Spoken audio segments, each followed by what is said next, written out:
Finfinneetti argamu imala seeraan alaatiin US seenuu laalchisee akeekkachiisa egeree keessan hin balleessinaa jedhu baase. Ambaasadar Evan Masingaa ibsa akeekkachiisaa baasaniin mootummaan Ameerikaa godaansa seeraan alaa irratti duulaa jira jedhaniiru. Firaa'ol Balaay dabalata qabdi.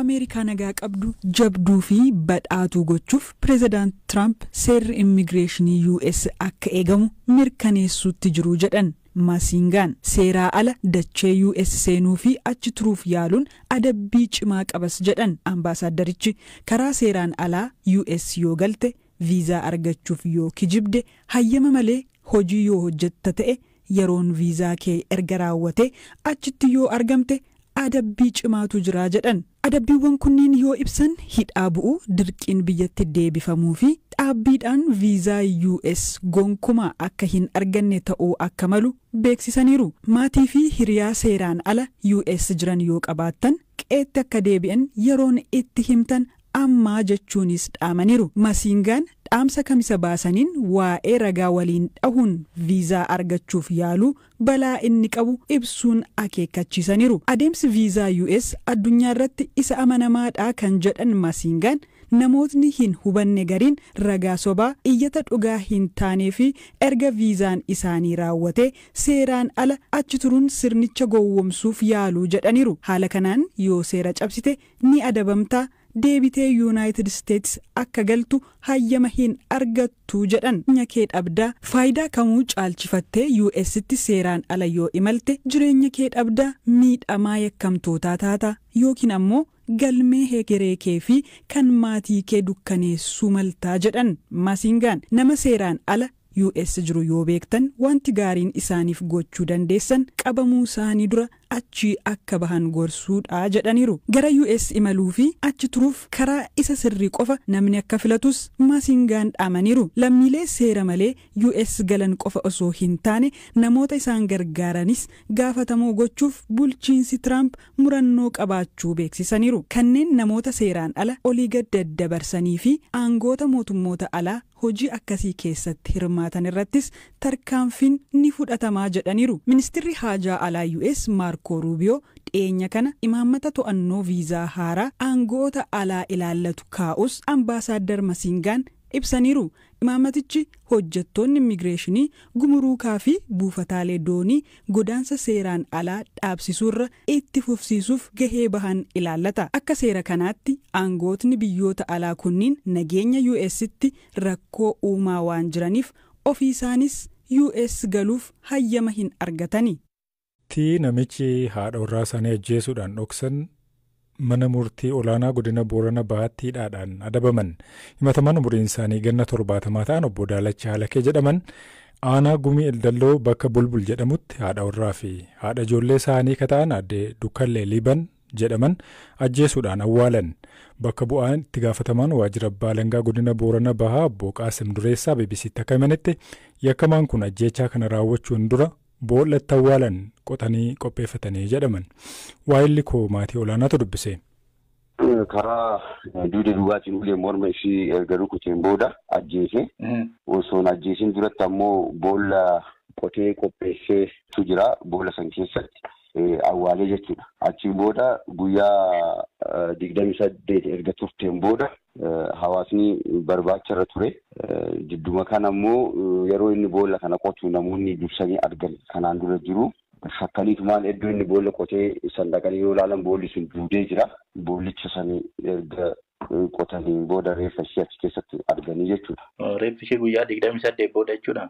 Guyyaa 28 turee argame jechuudha. Kanaaf odeeffannoo hawaasni kenneerraa ka'amee eeruun inni dhiyaatee abbaa alangaa fi poolisii waliin ta'uudhaan dhimmicha qoratanii mana murtii aangoo qabutti galmicha dhiyeessanii jechuudha. Abbaan alangaa seera yakkaa keewwata 539 tokko A jalatti himannaa isaa saaqee dhiyeesse. Manni murtiis bitaaf mirga erga wal falmisiiseen booda guyyaa kaleessaa murtii adabbii kennee jira jechuudha. Murtiin kennames hidhaa cimaa waggaa 17dhaan kan guyyaa kaleessaa adabee jira jechuudha. Adabbiin kun hagam barsiisaa dhattanii yaaddanne? Yakkichi yakka suukaneessaa ta'uun isaa ifa galaadha. Garuu seerri yakkaa immoo gaafa adabbii kennu adabbiin seerri yakkaa kennu hawaasa barsiisuu yookiin immoo namni yakka raawwate kana barsiisuudhaaf kan kennamu waan ta'eef dhimmoota giddugaleessa godhatanii kennan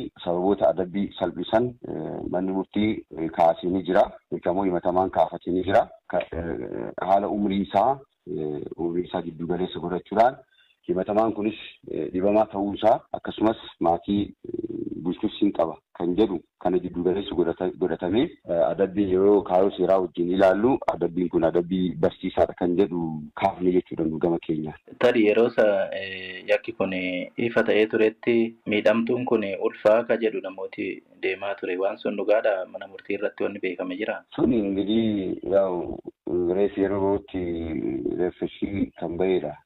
Kana garuu ulfa ta'uu ishii garuu qabatamaan ragaa mana yaalaa akkas dhiyaatee jiru ulfa ta'uu ishii wanti mirkaneeffanne gama keenyaan kan jiru. Tole Buqaasin baay'ee galatooma. Dr. Abiy Ahmad waggoota 7ffaa fi gaaffilee uummataa irratti furmaanni kenname akkamittiin ibsamaa jechuudhaan paartii badhaadhinaa damee Oromiyaa irraa kan odeeffanne kaleessa isinii dhiyeessinee turre. Har'a immoo bulchiinsa ministeera muummee Abiy kan qeeqan Yuunivarsiitii Zuurikitti qorataa fi barsiisaa dhimma siyaasaa akkasuma dinagdee gaanfa Afrikaa kan ta'an Dr. Assaabaa Raggaasaa dubbifneerra. Hiriira deeggarsaa ministeera muummee Abiyyiif ba'ame irratti yaada isaanii ibsuudhaan eegalu. Hiriirri deeggarsaa yeroo baay'ee kan inni geggeeffamu yeroo mormiin jirudha. Kana jechuun mootummaan mormiin irratti baay'atu anis deeggarsan qaba jedheeti gama isa deeggaru yookiin immoo kan isa deeggaru fakkeessu hiriiraaf bobbaasa jechuudha. Malee mootummaan mormiin irra hin jirre mootummaan nageenyaan uummata wajjin jiraatu waggaa waggaatti hiriira deeggarsaa kan baasuuf hin qabaatu jechuudha. Kanaaf gabaabumatti mormiin mootummaa sanarra jiraachuusaa sana argisiisayyuudha malee deeggarsaa miti wantichi.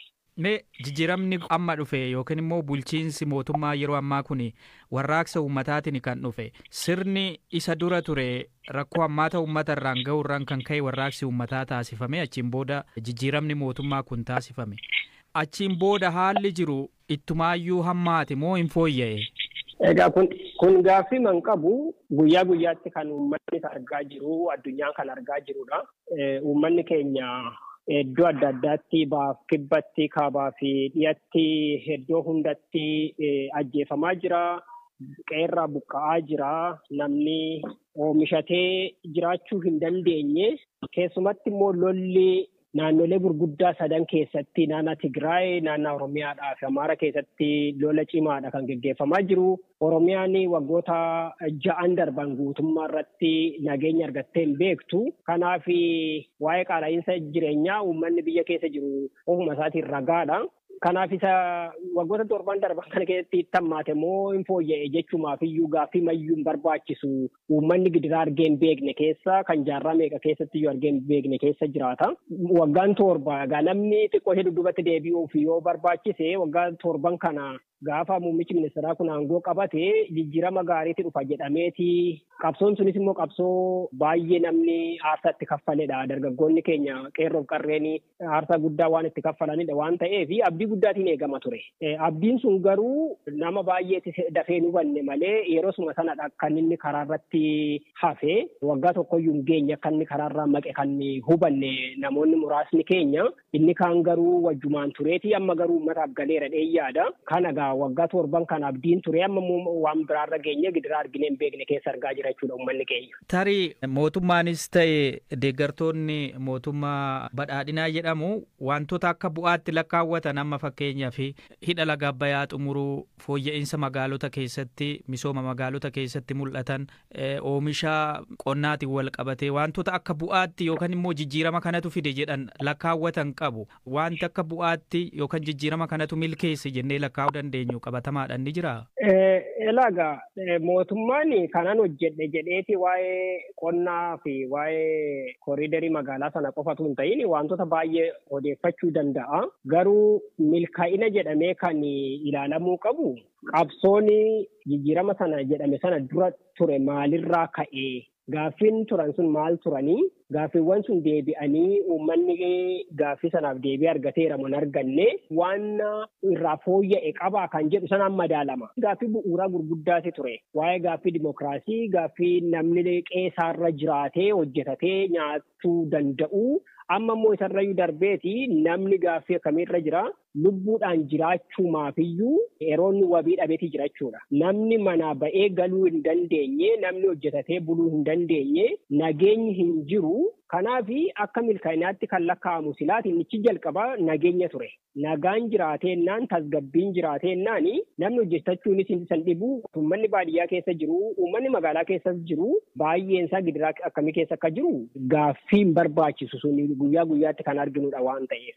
Wanti mootummaan sirreessuudhaaf waadaa galee fi yeroo hedduu waltajjii adda addaa irratti dubbatu waa'ee nagaa buusuuti. Uummanni nagaan qeessaa jiraachuu akka hin dandeenye ammallee kaasaa turtan isin. Dhimmi nagaa kun waggaa 7 kana keessatti maaliif bu'uu dadhabe? 2018 irraa jalqabee ji'oota muraasaa fi mormitoonni akka isaan nagaatiin galanii karaa nagaa siyaasa keessatti akka hirmaatanii waadaan galamee fi mormitoonni baay'een isaanii biyyatti galanii hirmaachuu jalqabanii turani. Garuu waadaan sun qilleensumarratti hafe baay'ee isaa akka arginetti yeroo sana inni kaan waadaa sirriitti qabatamaan ta'iin ture. Inni kaan immoo erga biyyatti galaniiti dirreen karaa nagaa qabsa'uullee akka inni dhiphataa deeme arganii warri kaan bosonatti deebi'anii dargaggoonni qeerroof qarreen yeroo sana qabsoo sanallee fidanii gara hidhatanii loluutti seenanii.